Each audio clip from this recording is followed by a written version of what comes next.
సంవత్సరాల తరబడి government job కోసం వేచి చూస్తున్నారా? కేవలం 8 నెలల్లో మీ కల నెరవేర్చుకోండి. వెంటనే కింది నంబర్స్‌కి కాల్ చేయండి. నమస్తే అమ్మా. నమస్తే అమ్మా. అమ్మ, కొబ్బరికాయ దేవుడి దగ్గర ఎందుకు కొట్టాలి? ఉమ్, ఎప్పుడు కొట్టాలి? ఎలా కొట్టాలి? కొబ్బరికాయ పాడైపోతే ఇది, ఉమ్. కొబ్బరికాయ ఇలా పగిలితే అది అని చెప్తూ ఉంటారు కదా, అదంతా మన నమ్మకమా? అమ్మ, కొబ్బరికాయ అన్నది దేవుడి దగ్గర ఎందుకు కొడతారంటే పూర్ణ ఫలంగా చెప్తారు. అది దక్షిణ దేశంలోనే, ఉత్తర దేశంలో కొబ్బరికాయలు ఉండవు ఉమ్, ఉమ్. వాళ్ళకి. మనకే అది చాలా పట్టింపు. ఓకే. ఇక్కడ మనకి కొబ్బరి బాగా దొరికే కొబ్బరి చెట్లు ఉంటాయి, కొబ్బరి తోటలు ఉంటాయి, మనకు దొరుకుతాయి. కొబ్బరికాయ కొడతాం.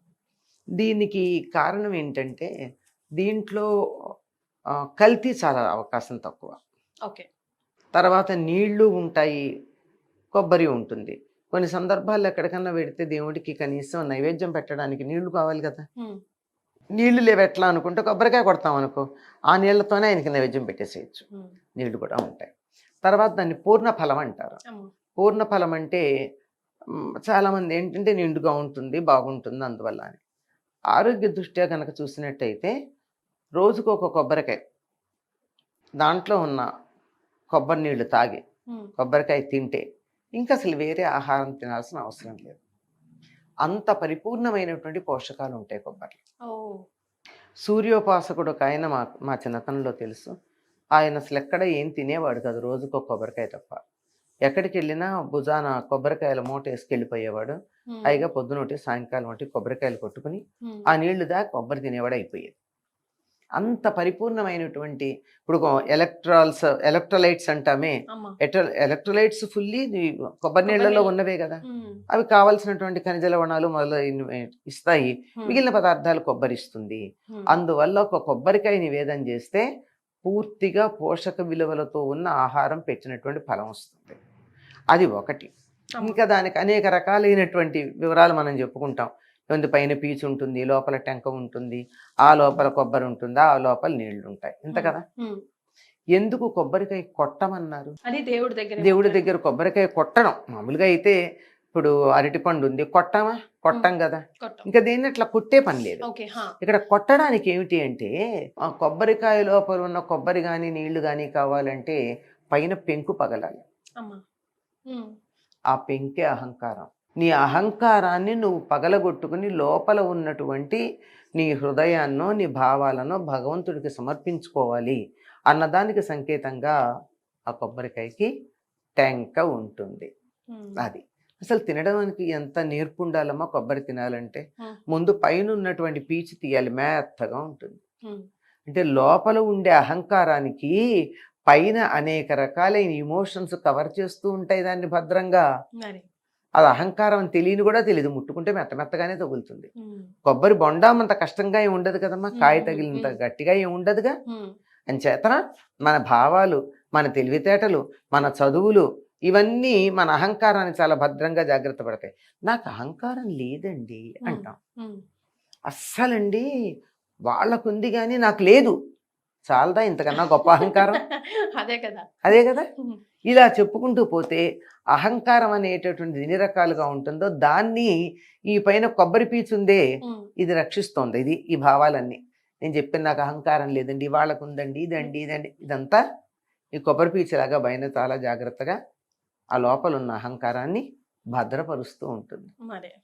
దాన్ని టెంక పగిలితే తప్ప, ఉమ్. మనకు కూడా ఒక మాట ఉంటుంది, బాగా పొగరబోతుంటే వాడికి టెంక ముదిరింది అంటాం. మరి. ఉమ్. టెంక జల్ల కూడా ఇస్తాం ఉమ్. కదా. ఉమ్. ఉమ్. ఇలాంటివన్నీ ఏమిటంటే ఇక్కడ ఉండేటటువంటి అహంకారానికి సంకేతంగానే ఈ స్కల్ గురించి చెప్తే, దాన్ని బ్రేక్ చేస్తే తప్ప ఉమ్. లోపల ఉన్నటువంటి గుజ్జు మనకి రాదు. ఎస్. అది అయ్యాక కొబ్బరి ఏమన్నా నాలుగు మీద పెట్టుకుంటే మీకు రుచిగా ఉంటుందా? అంతగా ఉండదు కదమ్మా. ఆ? కొన్ని కొన్ని ఉంటాయి, బట్ చప్పగా అంతగా ఉంటుంది. చప్పగా ఉంటుంది. ఎంత తీయందైనా చప్పగానే చప్పగా. ఉంటుంది. ఉమ్. ఉమ్. దాని రుచి తెలియాలంటే ఏం చేయాలి? నవలాలి. ఉమ్. ఉమ్. ఉమ్. ఉమ్. Exactly. నవిలాక కానీ దాని రుచి మనకి తెలియదు. Yes. కనుక ఈ రకరకాలైన భావాలు వదిలేయాలి, అహంకారం పగలగొట్టాలి, లోపల ఉన్నటువంటి దాన్ని నవలాలి, సాధన చేయాలి. సాధన. అప్పుడు రుచి ఉంటుంది, ఆరోగ్యం ఉంటుంది. ఇంత విశేషంగా చెప్తారు. ఇంకా దానికి చాలా చెప్తారులేండి. అని వాస్తవమా ఏమో చెప్పలేం, కానీ లాజికల్గా బాగానే ఉంటాయి. 3 కళ్ళు ఉంటాయి దానికి, ఉమ్, కొబ్బరికి. కింద. ఓ శివుడికి సంకేతం, ఉమ్, అందువల్ల శివుడిని సమర్పించినట్టు అని ఇలాంటి అర్థాలు చెప్తారు. ఇవన్నీ చమత్కారంగా వినడానికి బాగుంటాయి. మరి అంతేగాని అది వాస్తవం ಮತ್ತೆ అయి ఉండొచ్చు, కాకపోవచ్చు, కాకపోవచ్చు. మనం చెప్పలేం దాన్ని. ఎస్, ఇది ఈ కొబ్బరికాయ కొట్టడంలో కూడా మనకు అనేకమైన సందేహాలు ఉన్నాయి. అవును. ఎప్పుడు కొట్టాలి, ఎక్కడ కొట్టాలి, ఎందుకు కొట్టాలి, ఒకటి తెచ్చుకోవాలా, రెండు అక్కడే పెట్టాలా, పీచున్నది తెచ్చుకోవాలా, కుళ్ళిపోతే ఏంటి పరిస్థితి, ఏదైనా అపశపనం అది ఇవన్నీనమ్మా ఈ మధ్య కాలంలో వచ్చే, పూర్వకాలం ఇలాంటి సమస్యలు ఉండేవి కాదే. ఆ పురోహితుడు 5 కొబ్బరికాయలు తెచ్చుకోండి, 6 తెచ్చుకోండి సత్యనారాయణానికి అంటాడు. 6 దేనికండి అంటే, ఒకటేమో నైవేద్యానికి, 7 ఒకటేమో కలసం మీద పెట్టడానికి, ఒకటి నైవేద్యానికి, 5 ఒక్కొక్క అధ్యాయం చదివాక అని. అంతే, ఆయన చెప్పాడు, మనం తెచ్చాం. 7 ఎందుకు, 8 కొట్టకూడదా, ఇలాంటి సమస్యలు ఎవరికి రాలా. ఒకళ్ళు చెప్తే ఇంకోళ్ళు వినడం అనేది సంస్కృతి ఉన్నంతకాలం మనకి సమస్య లేకుండా పోయింది.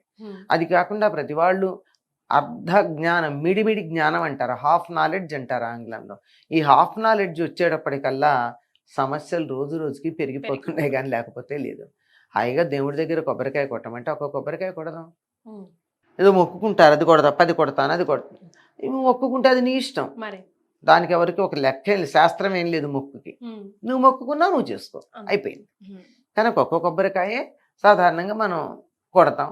ఏదో వ్రతంలో మాత్రం ప్రతి అధ్యాయానికి కొట్టమంటారు, అదే గృహప్రవేశాలకైతే ప్రతి తలుపు ద్వారం దగ్గర కొట్టమంటారు. అలా ప్రత్యేక సందర్భాల్లో ప్రత్యేక పరిస్థితుల్లో ఆ సంఖ్యలు ఎట్లా ఉన్నా మామూలుగా అయితే అట్లాంటివి ఏం లేవు. కనుక ఒక కొబ్బరికాయ కొట్టచ్చు. ఎట్లా కొట్టాలని కూడా చాలా మందికి సందేహం. దాని పిలక ఉండాలి, పిలక లేకుండా కొట్టడానికి వీల్లేదు. ఓకే, బాగా తీసేస్తాం పీచంతా అని పిలక లేకుండా చేస్తే గుండుగా ఉంటే అది పనికిరాదు. పిలక ఉన్నటువంటి కొబ్బరికాయని కొట్టి అక్కడ పెట్టి నైవేద్యం అప్పుడు పిలక తీసేయాలి. పిలక తీయకుండా కొబ్బరికాయ నివేదన చేయాలి. కొట్టే సమయానికి పిలక ఉండాలి, నైవేద్యం పెట్టే సమయానికి పిలక ఉండకూడదు.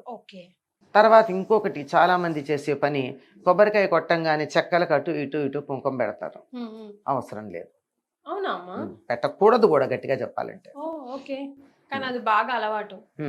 పెట్టకూడదు. మనం బలిచ్చామా, బలిస్తే అలా పెట్టాలి. బలికి కదా పైగా కొబ్బరికాయకి పసుపు రాచి కొబ్బరికాయకి బొట్లు పెట్టి కొడతారు. అవన్నీ అవసరం లేదు. బలి పశువుకైతే కదా పని చేస్తాం, మనం ఇవి చేయట్లేదు కదా, అవసరం లేదు.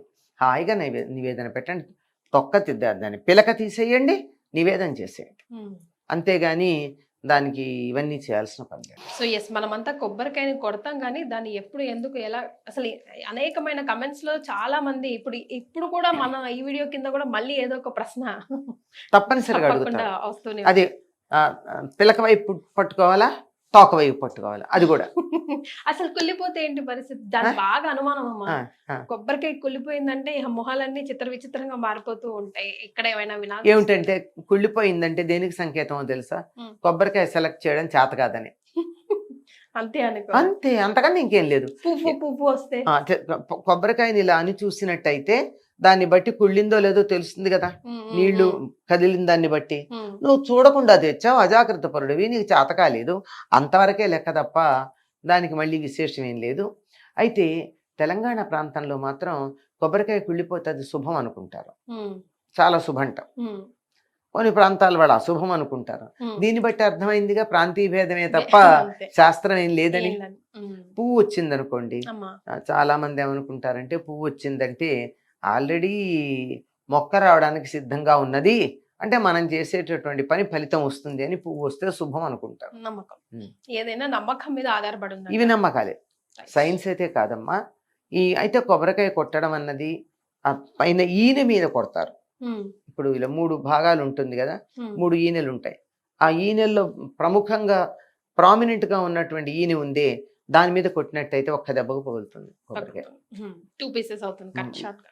లేకపోయినట్టయితే మధ్యలో కనుక కొట్టినట్టయితే చాలా బ్రేక్స్ గా వస్తుంది. చాలా సంతోషం అమ్మా, ధన్యవాదాలు. నమస్తే.